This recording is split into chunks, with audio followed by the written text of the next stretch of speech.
Hello everybody, I hope you're having a great day and had a great week.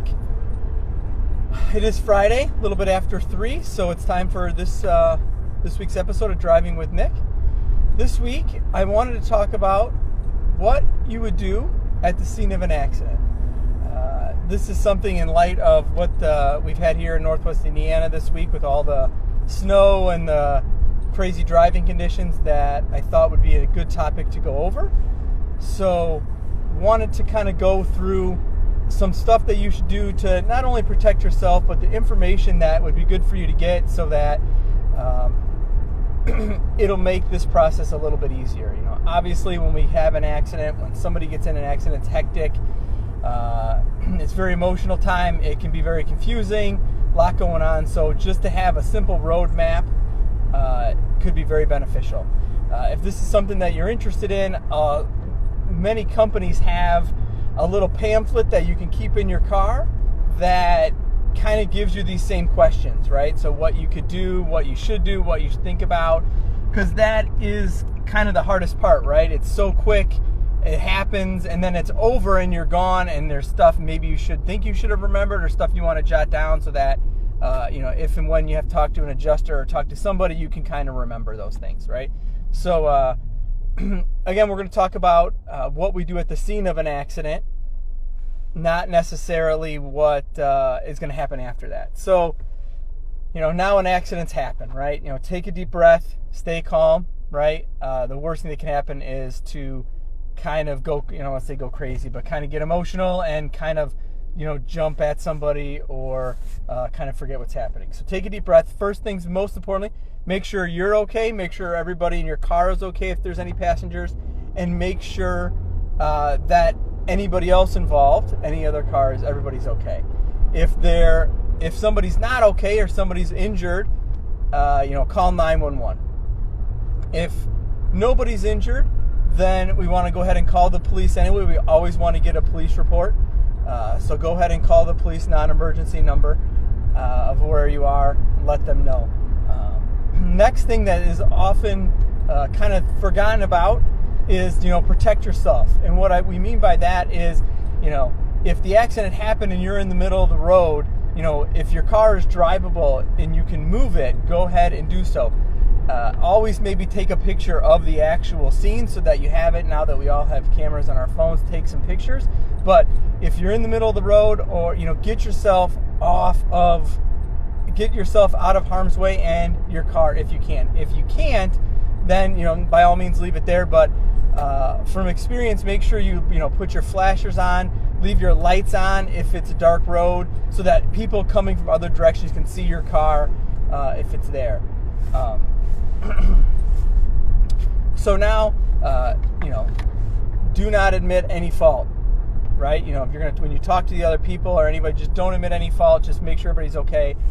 Now the police are called. Now we want to try to gather some information, right, for yourself, no matter whose fault it is, right? You want to make sure that you get some stuff, right? And that stuff is, first off, other vehicles involved, right? So anybody else that, whether you hit or they hit you, you want to see who that was, get some information, right? Driver's information, who was driving, driver's license, their name, and a phone number.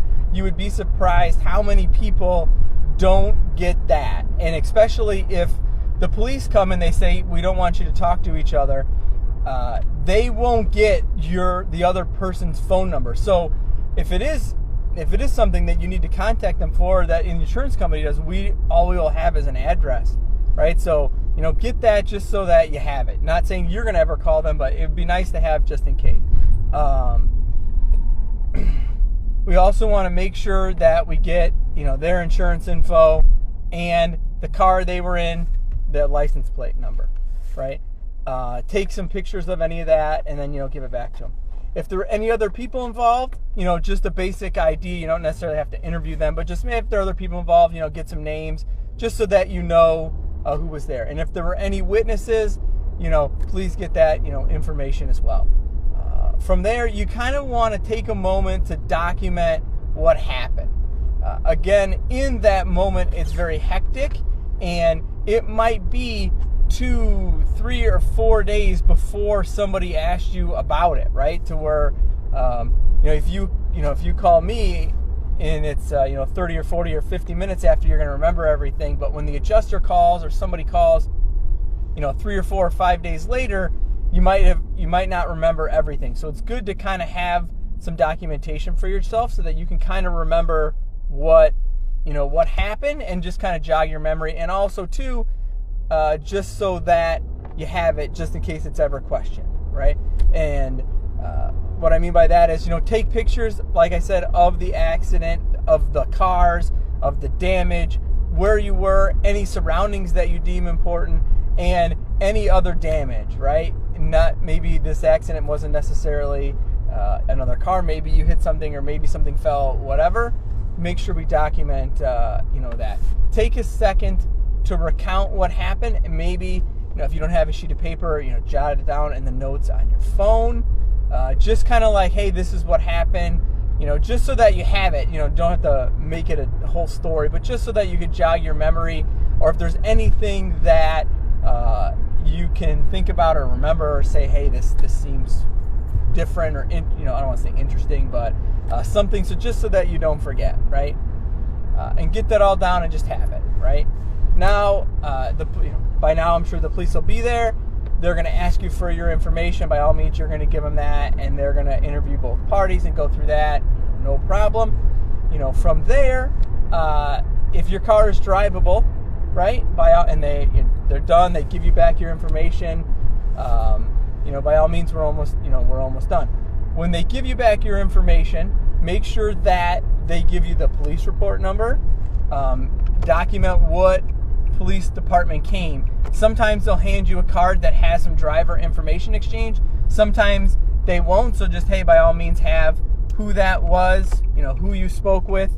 So get their name. They'll often put their badge number on there as well. The responding department, town, municipality, state, whatever. And then that police report number, because that'll be important for us to have if we need it, right? From there, once they're all done and they've given you all that information, you got that. If your car is drivable, by all means, it's time to go. So you can go on your way. Right? Again, it's important in this. It's very hectic. Stay calm. But once you have all that information and you have that, then we can proceed however we need to. But this way, you'll have all that information, and it'll make whatever process we have to do a little bit easier and maybe not as stressful as it might normally be. So if you have any questions on this or anything else, please don't hesitate to hit me up on private, DM, or call me at the office or anything like that. And I hope you guys have a great weekend. We'll talk to you soon. Thanks. Bye.